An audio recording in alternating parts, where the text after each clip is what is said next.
अगर आप चाहते हैं कि कैंसर आपके फैले ना, आपको बर्बाद ना कर दे, तो पहली प्रिवेंशन तो वो है डायग्नोसिस, पेट स्कैन, बायोप्सी और मेमोग्राम से हर हाल में बचना है।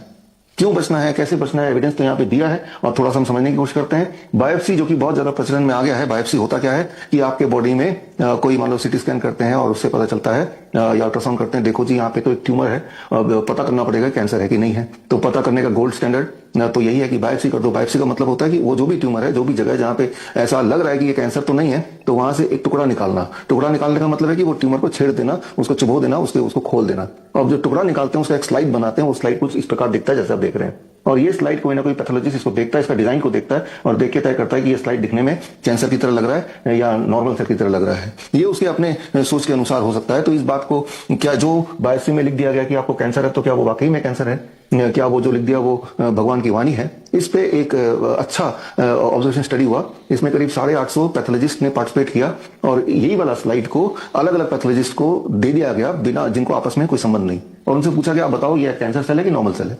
इंटरेस्टिंग बात यह कि 33% पैथोलॉजिस्ट ने बोला इसी वाले स्लाइड को देख के कि ये तो नॉर्मल सेल है, 48% ने बोला कि ये तो एबनॉर्मल सेल है और 19% ने बोला ये तो कैंसर है। तो इसका मतलब ये समझना पड़ेगा कि जब कोई बोलता है, आपकी रिपोर्ट में आता है बायोप्सी में कि कैंसर है, वो काफी कुछ निर्भर करता है कि वो किस पैथोलॉजिस्ट के हाथ में गया, उस वक्त उसका माइंडसेट क्या था, उस वक्त वो किस प्रकार से उसको देख रहा था। वो कोई एक्यूरेट डायग्नोस्टिक है ही नहीं।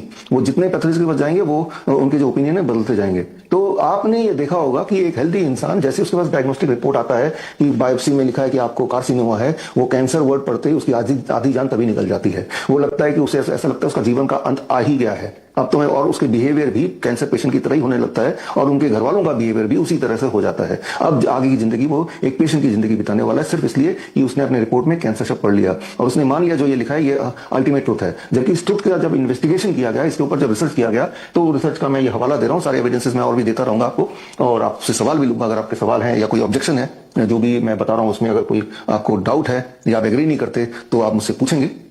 और ये तो भी बायोप्सी। और मेमोग्राम क्या है? मेमोग्राम में ब्रेस्ट में अगर कोई छोटी मोटी गांठ है, कोई पस पड़ जाए, पस निकलता हो, कहीं ब्लीडिंग होती हो, तो डॉक्टर बोलता है तो मेमोग्राम कराएंगे।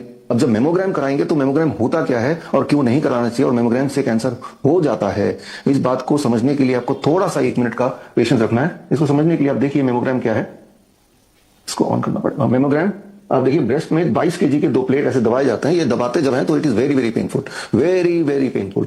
और दबा के फिर रेडिएशन से ये देखते हैं कि ये इसमें कैंसर सेल है कि नहीं है, और ये बहुत पेनफुल होता है। तो अब इसको समझने की जरूरत है कि जब 2 प्लेट ऐसे दबाएंगे 22 केजी का वेट, तो मान लो एक संतरा है, उसको बहुत अच्छी तरह दबा देते हैं, फिर छोड़ देते हैं, तो क्या आप पाएंगे? What will you will expect the next day? आप पाएंगे कि एक दिन के अंदर ही वो पूरी तरह सड़ जाएगा, क्योंकि संतरे के अंदर के जो सारे सेल्स हैं दबाने की वजह से आपने उसको चोट पहुंचाया, उसको आपने डिस्टर्ब किया, उसने सेल्स को डिस्ट्रॉय किया, उसको इंजर कर दिया।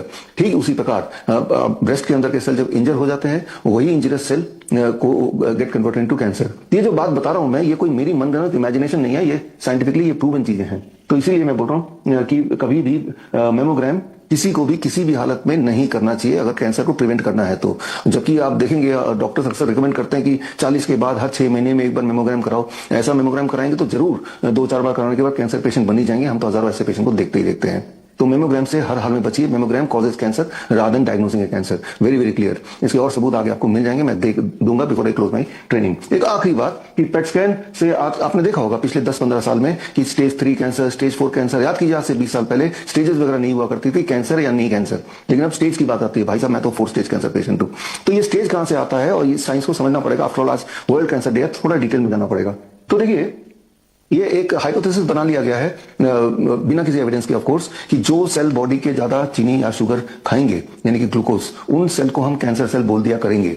अब इस बात को समझना पड़ेगा कि जिस तरह से मैं आपसे बातचीत कर रहा हूं, अगर मैं 1 घंटा आपसे बोलता रहूं तो हम मेरे जो अंदर यहाँ के सेल्स हैं ये ज्यादा उपयोग में आ रहे हैं, तो जाहिर सी बात है ये सेल्स भूखे हो जाएंगे। अब मैं जो भी खाना खाऊंगा उसमें जो शुगर का कंटेंट है वो फ्लो करेगा टुवर्ड्स माय दीज एरिया जहां पे शुगर की ज्यादा जरूरत है। लेकिन हाइपोथेसिस क्या है कि जो सेल ज्यादा शुगर खाएंगे वो कैंसर सेल है। तो पेट स्कैन के माध्यम से आपके बॉडी में शुगर इंजेक्ट कर दिया जाता है और ग्लूकोज के साथ रेडियो एक्टिव मटेरियल को बाइंड कर दिया जाता है, जिसे एफडीजी बोलते हैं, फ्लोरो डाइऑक्सी ग्लूकोज। अब ग्लूकोज पूरे बॉडी में ट्रेवल कर रहा है और कोई सेल, सारे सेल उसको खा रहे हैं, और लेकिन कुछ सेल थोड़े ज्यादा खाएंगे, जाहिर सी बात है। जो सेल ज्यादा खाएंगे वहां पे ज्यादा रेडियो एक्टिव मटेरियल इकट्ठा हो जाएगा और फिर उसको जब एक्सरे करेंगे तो वो रेडियो एक्टिव मटेरियल चमकता हुआ दिखेगा, जैसे आप देख रहे हैं। अब जितनी ज्यादा चमकती हुई जगह हैं, इसमें 3 है तो इसको थर्ड स्टेज कैंसर बोल देंगे, और इसी पेशेंट के यहाँ पे 4 है तो इसको फोर्थ स्टेज कैंसर बोल देंगे। तो ये तो है थ्योरी पेट स्कैन की, कि जितनी जगह पे चमक उतना स्टेज कैंसर बता दो, 2 जगह, 3 जगह, 4 जगह, राइट। तो इस तरह से बोल देते हैं। जबकि सबसे इंपॉर्टेंट बात, महत्वपूर्ण बात ये समझिए कि ये जो चमक है, दोबारा पेट स्कैन कराएंगे तो क्या चमक यहीं पे आएगी? नहीं आएगी। वो उस वक्त, फॉर एग्जांपल, अगर मान लो मैं इस हाथ से जिम करता हूँ, अभी एक्सरसाइज करता हूँ, और अब मैं पेट स्कैन कराऊंगा तो चमक मेरे इस हाथ में आएगी, राइट। मान लो मैं साइकिल चलाते हुए जाता हूँ पेट स्कैन कराने, तब जो चमक आएगी मेरे प्रोस्टेट में आएगी, बिकॉज वो हिस्सा ज्यादा एक्टिवेट हो गया है। तो इस मनगढ़ंत थ्योरी को बेस बना के, पेट स्कैन को आधार बना के, एक हेल्दी इंसान को साबित कर दिया गया आप तो स्टेज 4 कैंसर है। अब वो भी मान चुका है। अब आपको रेडिएशन, कीमोथेरेपी और सर्जरी, इनमें से कुछ करना पड़ेगा, वो मान भी जाएगा। जबकि ये डायग्नोसिस जो है, इस डायग्नोसिस का साइंस अगर आपको जानना है, जो बातें मैंने अभी बताई, इसके सबूत अगर आपको देखने हैं तो ये सबूत आपके सामने है, राइट। ये सबूत है, और ऐसे सबूत हैं, और ऐसे सबूत हैं। तो सबूत ही सबूत हैं, और ये तो थोड़े सबूत हैं, और पूरे सबूत के लिए किताब का ई बुक का लिंक मैं दे दूंगा, आप खुद पढ़ के देख सकते हैं। तो आज के दिन पे, क्योंकि वर्ल्ड कैंसर डे है, तो पहली अवेयरनेस तो आपको ये लानी पड़ेगी लोगों के बीच में कि 3 प्रकार की चीजों से कैंसर होता है, वो ना करें। Biopsy, mammogram and PET scan, number 1। Number 2, उसका जो डायग्नोसिस है वो भी साइंटिफिक नहीं है, ये भी सबूत है, ये सारा कुछ है। तो कई बार लोग पूछते हैं तो पता कैसे करेंगे कि हमें कैंसर है? मैंने अभी शुरू में बताया था, कैंसर के कुछ कॉमन सिम्टम होते हैं। अगर कैंसर एक्टिविटी बॉडी में होगी तो कुछ कॉमन सिम्टम आएंगे। पहला कि वेट एकदम गिरेगा ऐसे पेशेंट का जो असली कैंसर के पेशेंट है। बायोप्सी के माध्यम से नकली पेशेंट, असली पेशेंट वो जिसमें कैंसर के सिम्टम हो। पहला सिम्टम याद रखिए, वेट अचानक गिर जाए विदाउट एनी ऑब्वियस रीजन। कोई तो वेट लॉस के लिए खास कुछ एक्सरसाइज कर रहा है, खास खाना नहीं खा रहा और वेट गिर रहा है, वो अलग बात है। लेकिन बिना किसी एक्सप्लेनेशन के वेट गिर रहा है, हेमोग्लोबिन तेजी से ड्रॉप कर रहा है, वीकनेस बड़ी तेजी से आ रही है, बॉडी में अनयूजुअल पेन आ रहा है जिसका कोई एक्सप्लेनेशन नहीं है, या और साथ में कोई ऐसा इंजरी है जो नॉन हीलिंग अल्सर हो गया, या कोई ट्यूमरस ग्रोथ हो गया, तो ये जितनी सारी बातें बताई हैं, इनमें से कोई 3 बातें एक साथ अगर हो जाती हैं तो मान लीजिए कि आपकी बॉडी में कैंसर एक्टिविटी हो रही है। तो कैसे डायग्नोस करें कि मुझे कैंसर है या नहीं है? बस जो मैंने बातें बताई हैं, क्या वो सारे सिम्टम हैं आपको? अगर तो है तो आप कैंसर पेशेंट है। लेकिन घबराने की बात नहीं है। मैंने तो बताया आपको कि कैंसर सेल अपनी जगह से हिल गए हैं, उसको वापस अपनी जगह पे लाना है, वो अगले 10 मिनट में आपको बताने वाला हूं। तो आपको यहां पर समझना पड़ेगा, बहुत ही सिंपल है। इससे एग्जाम्पल से समझाता हूं। ये है टॉर्टोइस, कछुआ, और ये है रैबिट, खरगोश। तो ये जो पूरा बाउल देख रहे हैं, ये आपकी बॉडी है। और आपके बॉडी में ये जो कछुआ है, कछुए को मैं बोलता हूं dormant cancer cell. Cancer cell 2 तरह के होते हैं। एक तो कछुए की तरह होता है, कछुआ अगर यहाँ पे है, एक जगह पड़ा हुआ है, तो काफी घंटों तक, महीनों तक पड़ा रहेगा और हमें डिस्टर्ब नहीं करता, पत्थर की तरह पड़ा रहता है। तो अधिकतर लोगों के बॉडी में कैंसर सेल ऐसे ही होते हैं, पड़े रहते हैं। छोटी सी ट्यूमर्स ग्रोथ है, वैसे ही बना रहेगा, कुछ नहीं आपको तंग करेगा जब तक कि आप उसको डिस्टर्ब ना कर दें। फिर एक तरह का कैंसर सेल है जिसे बोलते हैं rabbit type of cancer cell मैं बोलता हूं, यानी कि एग्रेसिव कैंसर सेल, जो फैलेगा। वो कब होगा? जब आप कछुए को चोट पहुंचाएंगे तो वो रैबिट में कन्वर्ट होगा, यानी कि वो फैलने लगेगा। जब बायोप्सी कर देंगे वहां पे, मेमोग्राम कर देंगे वहां पे, पेट स्कैन कर देंगे, क्योंकि पेट स्कैन जब करते हैं ना तो आप अपने बॉडी में रेडियोएक्टिव मटेरियल डालते हैं, इंजेक्ट करते हैं ब्लड में। आपने 8वीं में पढ़ा है कि रेडियोएक्टिव मटेरियल से कैंसर होता है, और वही रेडियोएक्टिव मटेरियल बॉडी के अंदर, ब्लड के अंदर डाल रहे हैं सीधा, और तो उससे कैंसर नहीं होगा। आप किसी से पूछ के देखिए, किसी डॉक्टर से पूछ के देखिए कि जो एफडीजी पेट स्कैन के लिए मेरे बॉडी में डाला जा रहा है, क्या इससे मुझे कैंसर हो सकता है? वो बोलेगा हाँ हो सकता है, नहीं हो ही जाएगा। तो मैं आपको ये बताना चाह रहा हूं कि PET scan, biopsy, mammogram cancer को डायग्नोस करने का कोई मेथड नहीं है, एक्चुअली कैंसर को पैदा करने के मेथड है। ये बात तो बड़ी अजीब है, लेकिन बात तो ये सत्य है। इसीलिए बहुत ज्यादा जरूरी है कि हम सब, आप, मैं, योग और प्राणायाम और ये नेचुरोपैथी की तरफ अपना रुख करें। नहीं तो बिना मतलब के यूं ही हम अपने को कैंसर पेशेंट बना बैठेंगे, बायोप्सी के चक्कर में, मेमोग्राम के चक्कर में, पेट स्कैन के चक्कर में। और जब ऐसा हो जाएगा तो अगली चीज जो बोलेंगे कि कीमोथेरेपी करा लो, रेडिएशन करा लो, सर्जरी करा लो। एक बात जो आपको समझनी पड़ेगी, बहुत इंपॉर्टेंट, कि कीमोथेरेपी से कैंसर होता है। कीमोथेरेपी से ना तो कैंसर प्रिवेंट होता है, ना कैंसर क्योर होता है, ना कैंसर कंट्रोल होता है, ना पेशेंट को किसी तरह का कोई भी फायदा होता है ही नहीं ऐसा कोई सबूत। जो सबूत है कीमोथेरेपी क्या करता है बॉडी में, वो सबूत आपकी आंखों के सामने है। ये सबूत के तौर पे ये किताब में सारे एविडेंसेस हैं, ये किताब का लिंक मैं दे दूंगा। और ये एविडेंसेस अगर आप पढ़ेंगे, ये मेन स्ट्रीम मेडिकल जर्नल्स के ही एविडेंसेस हैं, बड़े से बड़े जर्नल के। लैंसेट ऑन्कोलॉजी जो कि एक बहुत बड़ा जर्नल है, ये भी लैंसेट का है, तो दुनिया का टॉप मोस्ट जर्नल। तो उससे ये साबित होता है कीमोथेरेपी कॉजेज कैंसर। आपने देखा भी होगा, एक इंसान अपने पैर पे चल के जाता है हॉस्पिटल और कीमोथेरेपी करने के बाद व्हील चेयर पे वापस आता है ना, एकदम उसका वेट गिर जाता है, उसका हीमोग्लोबिन ड्रॉप हो जाता है, वो वीकनेस आ जाती है, उसके बाल झड़ जाते हैं। यही क्लासिक सिम्टम है कैंसर के, राइट। तो वो ये मान लेता है कीमोथेरेपी कराएं तो ये हो ही जाएगा। ये क्यों हो जाएगा? आप तो ठीक होने गए थे, तो आप तो पैदल चल के गए थे, आप व्हील चेयर पे क्यों आ रहे हैं? फिर आप कमजोर क्यों हो गए? वो खुद को जस्टिफाई कर लेगा कि भाई मेरा तो भाई ये तो किस्मत ही ऐसी है, मैं तो कैंसर पेशेंट ही हूं और मुझे ऐसे ही मरना है। तो कीमोथेरेपी कॉजेज कैंसर। आपको एक हिंट देता हूं, कीमोथेरेपी का आविष्कारक कौन है? आप बहुत ज्यादा सर्च करेंगे तो पाएंगे उसका जो ओरिजिनेटर है वो हिटलर है। हिटलर अपने टाइम पे जो कंसंट्रेशन कैंप में मस्टर्ड गैस एक्सपेरिमेंट करते थे अपने कैदियों पे, तो वही mustard gas experiment world war के बाद उन्हीं फैक्ट्री को बोल दिया गया केमिकल थेरेपी यानी कि कीमोथेरेपी। ये जो मैंने आपको हिंट दिया, आप खुद थोड़ा रिसर्च करके देखेंगे कि इसका ओरिजिन कहां से आया है। तो खैर, कीमोथेरेपी, अगर कैंसर से बचना है तो कीमोथेरेपी से बचना पड़ेगा, रेडिएशन से बचना पड़ेगा। जाहिर सी बात है, रेडिएटिव मटेरियल बॉडी में कैंसर करते ही, कोई नई बात बता नहीं रहा हूं। और इसके सबूत यह है कि जब भी रेडिएशन करता है पेशेंट, उसके बाद हालत सिर्फ बदतर होती है। जितनी हालत थी उससे और बदतर, लाइफ स्पैन कम हो जाता है, क्वालिटी ऑफ लाइफ बढ़ जाती है। दो इंपॉर्टेंट बातें हैं। और तीसरी चीज, surgery also causes cancer. Surgery causes cancer, इसके एविडेंसेस यहाँ आपके आंखों के सामने आप देख ही रहे हैं।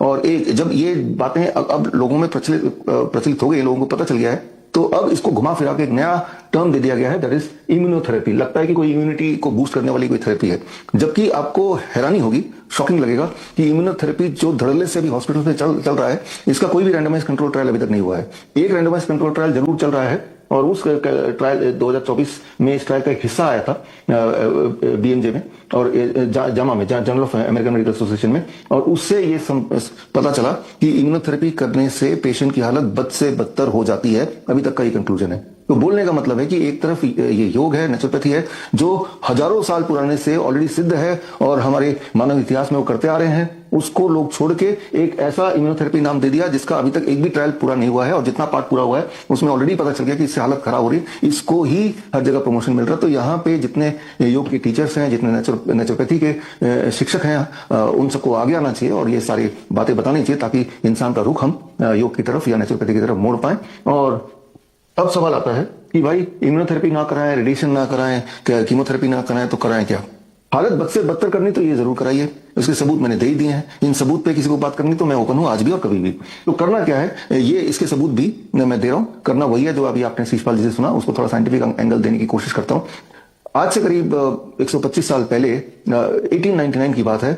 तब उस जमाने में जब किसी को कैंसर हो जाता था तो एक एक्सपेरिमेंट किया जाता था कि कैंसर पेशेंट को फीवर दिला दें। अगर कैंसर पेशेंट को, जो ट्रू कैंसर पेशेंट है, जिसका हीमोग्लोबिन ड्रॉप हो गया, कमजोर हो गया, उसका वेट लॉस हो गया, उसका बॉडी पेन है, उसका ट्यूमर बढ़ता जा रहा है, और अगर उस वाले पेशेंट को किसी भी तरह से फीवर आ जाए, तो फीवर आते ही उसके ट्यूमर रिग्रेस होने लगते हैं, उसका हीमोग्लोबिन वापस से आने लगता है, उसकी वीकनेस जाने लगती है, उसका वेट स्टेबल होने लगता है, यानी कि वो ठीक होने लगता है। कैसे? फीवर आने से। तो अगर किसी कैंसर के पेशेंट को फीवर आ जाए तो गलती से पैरासिटामोल देकर फीवर को घटाने की जरूरत नहीं है, वो फीवर कैंसर को ठीक करता है। इसीलिए 1899 ऑनवर्ड्स कैंसर पेशेंट को उठा के मलेरिया के वार्ड में रख दिया करते थे, क्योंकि मलेरिया अगर उसको हो जाए तो उसे फीवर आ जाएगा और कैंसर ठीक हो जाएगा। मलेरिया तो ठीक ही कर देंगे, मलेरिया इतनी बड़ी भयंकर बीमारी है भी नहीं।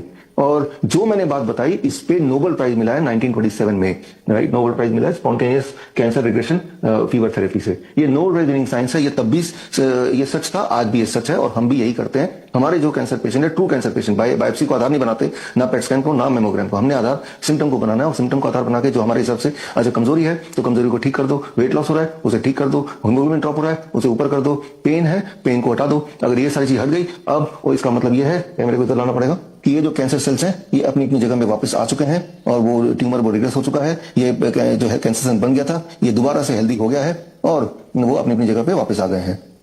फिर मैं बता रहा हूं कि अगर आप ये सोचते हैं कि कैंसर बॉडी से कैसे खत्म करें, कैंसर बॉडी से खत्म किसी का नहीं होगा। हम सबके बॉडी में कैंसर सेल है ही है। जिस तरह से अगर मैं सोचने लगूं कि मेरे सफेद बाल कैसे खत्म कर दूं, वो तो रहेंगे, बस मुझे ये देखना है कि उसकी वजह से मुझे कोई तकलीफ ना हो। तो ये समझना पड़ेगा एक उम्र के बाद।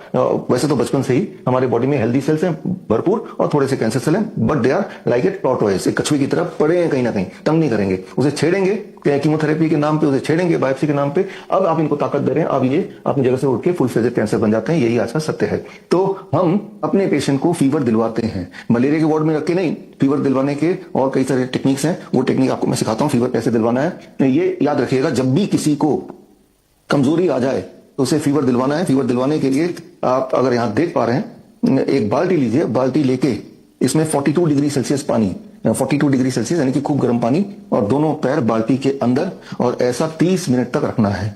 ये जो सिस्टम देख रहे हैं तो ऑटोमेटिक है, 42 पे ही ये थर्मोस्टेट रुक जाता है। तो पानी का टेम्परेचर ना तो 42 से कम होता है ना ज्यादा बढ़ता है।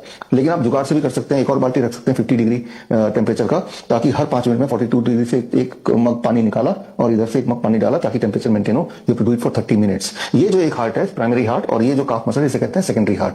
तो सेकेंडरी हार्ट जब पानी में थोड़ा वो डूब जाता है और जो पानी बड़ा गर्म होता है तो ब्लड सर्कुलेशन बढ़ जाता है, यहाँ के ब्लड वेसल डायलेट हो जाते हैं और ये जो उससे टेम्पररीली जब आपके पैर पानी के अंदर हैं आपके बॉडी का टेम्परेचर लगभग 1 डिग्री बढ़ जाता है, यानी कि बॉडी को आप टेम्पररी फीवर दिलवा रहे हैं। और जब आप ऐसा करते हैं तो हम कब करते हैं ये, तो जब किसी का ब्लड प्रेशर बढ़ जाए तो ब्लड प्रेशर नीचे आ जाएगा, किसी को बुखार आ जाए तो इसी मेथड से बुखार उल्टा चला जाता है वेरी वेरी फास्ट। किसी को स्ट्रेस हो तो स्ट्रेस फ्री हो जाता है, एंजाइना हो, पैल्पिटेशन हो तो वो ठीक होने लगता है। रात को नींद नहीं आ रही उससे पहले ये कर लो, नींद आने लगती है। अगर वीकनेस है किसी भी वजह से तो वीकनेस जाने लगती है। तो ये जो फीवर थेरेपी है यानी कि lower leg hot water immersion बोलते हैं, बाल्टी के अंदर रख के जब हम करते हैं तो इससे ये सारे आराम मिलते हैं। तो मैं सभी को बोलता हूँ, आपको भी बोल रहा हूँ कि जीवन में कभी भी बुखार आ जाए तो पैरासिटामोल मत लीजिए, क्योंकि paracetamol itself can cause cancer, right. तो वो कैंसर करता है, वो पेट में अल्सर कर देगा, फिर अल्सर कैंसर बन जाता है। ये कॉमन बात है, प्रूवन बात है। और उससे पैरासिटामोल से लिवर फेलियर होता है। दुनिया के आधे लिवर फेलियर रिसर्च के अनुसार कारण सिंगल पैरासिटामोल ही है। अगर ये दवाई नहीं होती